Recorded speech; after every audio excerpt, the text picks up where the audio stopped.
वरहमतुल्लाहि वबरकातुहू। खुश आमदीद इस्लामी टीचर चैनल पर। कैसे हैं आप सब लोग? उम्मीद है कि आप सब लोग खैरियत से होंगे। जैसे कि आप जानते हैं कि पिछली क्लास में हमने पढ़ा था सिफ्ते इस्तिफ़ाल के बारे में। आज की क्लास में इंशाअल्लाह ताला हम पढ़ेंगे सिफ्ते इतबाक के बारे में।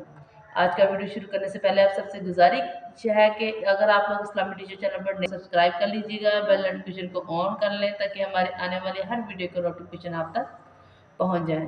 चलिए शुरू करते हैं आज का सबक। सबसे पहले तो हमें पता होना चाहिए कि इसका मानी क्या है। इतबाक का लुग़वी माना है मिलना या चिपटना, यानी आवाज़ को ढांप लेना। इतबाक का लफ्ज़ी माना है तय बतय हो जाना। इसका इस्तिलाही माना क्या है? ज़ुबान का फैल कर तालु के साथ चिपक जाना। यह है इसका इस्तिलाही माना। सिफ्ते इतबाक किन हरूफ में पाई जाती है? सिफ्ते इतबाक जिन हरूफ में पाई जाती हैं उनको क्या कहते हैं? हरूफ़े मुतबक्का 4 हैं। वो कौन कौन से हैं? स्वाद, द्वाद, ता और ज़ा। इन हरूफ में सिफ्ते इस्तिअला भी पाई जाती है। सिफ्ते इस्तिअला आपको बताया था ना कि उन हरूफ में पाई जाती है जिनको हमने हर हाल में पुर करके पढ़ना होता है। लेकिन इन हरूफ में सिफ्ते इस्तिअला भी पाई जाती है और सिफ्ते इतबाक भी पाई जाती है। अब इनको हमने पढ़ना कैसे है? इन हरूफ को जब हम अदा करते हैं तो हमारी ज़ुबान ऊपर तालु के साथ जाके मिल जाती है, चिपक जाती है, जिसकी वजह से ये हरूफ ज़्यादा पुर पड़े जाते हैं। कैसे? जैसे स्वाद, स्वाद, दाद, ता, ज़ा। लेकिन इनमें फ़र्क भी है, वो इंशाअल्लाह ताला आज ही इस वीडियो में आपको क्लियर कर दिया जाएगा। इन सब के मखरज भी अलग अलग हैं। जैसे कि जो स्वाद है ये हरूफ असलिया में से आ जाता है, दाद है जो ये हरूफ हाफिया में से आता है, और ता है जो ये हरूफ नताइया में से आता है, और जो ज़ा है ये हरूफ लस्विया में से आता है। अब यहाँ पे आपको बताया कि इनकी अदायगी में फ़र्क है। अब ये मुमकिन ही नहीं कि ज़ुबान के बीच वाला हिस्सा तालु के साथ जाके चिपक जाए, यानी इनका जो मैंने बताया कि जो ज़ुबान का सेंटर है जो तालु के सेंटर के साथ चिपक जाए, ऐसा नहीं है। आप इसको करके भी देख सकते हैं। जैसे कि मैं आपके सामने पढ़ती हूँ, स्वाद। ज़ुबान का सिरा जब सनाया सुफला के किनारों के साथ जब जाके लगता है, इसकी तो अदायगी वहाँ से होती है ना, जब इस सनाया सुफला के किनारों के साथ लगता है। तो इनको पढ़ कर देखिएगा, क्या ये बीच का हिस्सा तालु के साथ लग रहा है? क्या इस जगह पे अदायगी करने से उस जगह तक हमारी ज़ुबान पहुंच रही है? आपको पढ़ने से पता लगेगा ये वहाँ जाके नहीं लगता। जैसे स्वाद, अब देखो हमारी ज़ुबान उधर जाके चिपक नहीं रही।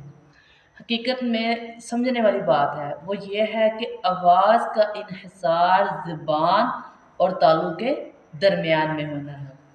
इन्हिसार किसको बोलते हैं? इन्हिसार बोलते हैं घेरे को। जैसे कि इसके गिर्द घेरा कर दिया जाए कि आवाज़ का इन्हिसार किसके ऊपर है?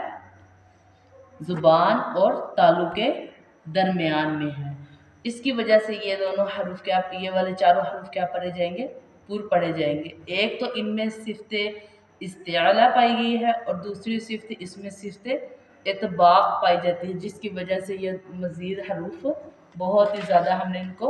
अब इसकी अदायगी आप खुद करके देख सकते हैं कि स्वाद को हम जब भी पढ़ेंगे तो ये आवाज़ में क्या ही रहेगा? भारीपन ही रहेगा।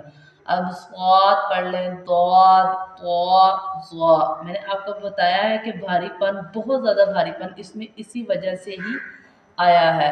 अब जैसे आपके सामने एक लफ्ज़ लेते हैं, जैसे स्वाद बरसा, स्वाद सी, ख्वाफ़ सू। अब ज़बर के साथ पढ़ा है, ज़ेर के साथ पढ़ा है या पेश के साथ पढ़ा है, इन तीनों के साथ की इसकी अदायगी ही सेम आई है। जब आके आपको पता है कि अगर ज़बर, ज़ेर और पेश के साथ थोड़ा सा इसमें फ़र्क आ जाता है। वो फ़र्क ऐसे आ जाता है कि ज़बर आवाज़ को ऊपर लेके जाता है और पेश आवाज़ को थोड़ा सा आगे को और होंठों को गोल करके इशारा करती है, जो पेश की होती है। लेकिन जो ज़ेर होती है वो आवाज़ को नीचे की तरफ लेके आती है। लेकिन जब हमने इन हरूफ को अदा किया है तो ऐसा कोई भी सीन नहीं आया है, बल्कि वो भारी ही रहा है। इसमें इसी तरह ही हमने इसको अदा किया है। उसकी वजह क्या है कि इसमें सिफ़्त इस्तिअला थी और दूसरी सिफ़्त इसमें इतबाक़ की थी। इसकी वजह से ये हरूफ बहुत ज़्यादा पुर पड़े गए हैं। अब जैसे स्वाद की मिसाल, जैसे स्वादक़ा, स्वादक़ा, जो हरूफ मैं आपको पढ़ के बताती हूँ, कोशिश किया करें कि आप भी साथ में इसकी अदायगी भी किया करें। जैसे स्वादक़ा, सिग़ात, सिग़ात। अगला है ज़ाद।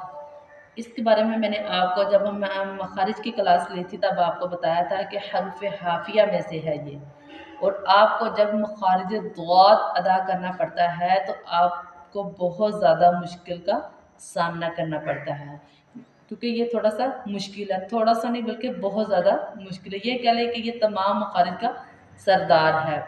जैसे ज़ाद, क्योंकि हमने अपनी ज़ुबान को ऊपर ले जाके दाएं या बाएं हमने दाढ़ों के साथ इनको लगाना होता है। इसका मुखारिज है हफ़ लिसान, यानी ज़ुबान का बगली किनारा और ऊपर की दाढ़ों की जड़ें। जैसे ज़ाद, अब मैंने इसको ज़ाद करके मुंह को गोल की शेप नहीं दे रही, बल्कि इसको पढ़ रही हूँ ज़ाद, ऐसे करके ज़ुबान को उठा के और दाढ़ों के साथ लेके आ रही हूँ, तब जाके ये अदा होगा। जैसे ज़रबा, रदिया। अब ज़ेर के साथ पढ़ा है, ज़बर के साथ पढ़ो या पेश के साथ पढ़ो, इन तीनों में इसकी आवाज़ में कोई फ़र्क नहीं आएगा। दूसरे लफ्ज़ भी इसके इस्तिअला के हैं लेकिन वो इनमें नहीं है। वो क्यों नहीं है? क्योंकि इनमें सिर्फ जो सिफ़्त इतबाक़ है ना, वो इन 4 हरूफ में पाई जाती है। अगला है जैसे तबक़ा, तबक़ा। अगला ज़लमा। आज की क्लास यहीं ख़त्म होती है। अगर आप लोगों को इसकी समझ आई है या आपको समझ नहीं आई, अगर समझ आई है तो वीडियो को लाइक कमेंट ज़रूर कर दिएगा। अगर आपको समझ नहीं आई तो कमेंट बॉक्स में जो भी आप सवाल करेंगे इंशाअल्लाह ताला इसका जवाब भी दिया जाएगा। अगर आपको ये वीडियो अच्छी लगी है तो इसको ज़रूर आगे शेयर कीजिएगा। इंशाअल्लाह ताला बहुत जल्द अगली वीडियो लेकर आपकी खिदमत में हाज़िर होंगे। दुआ में याद रखिएगा। अल्लाह हाफ़िज़।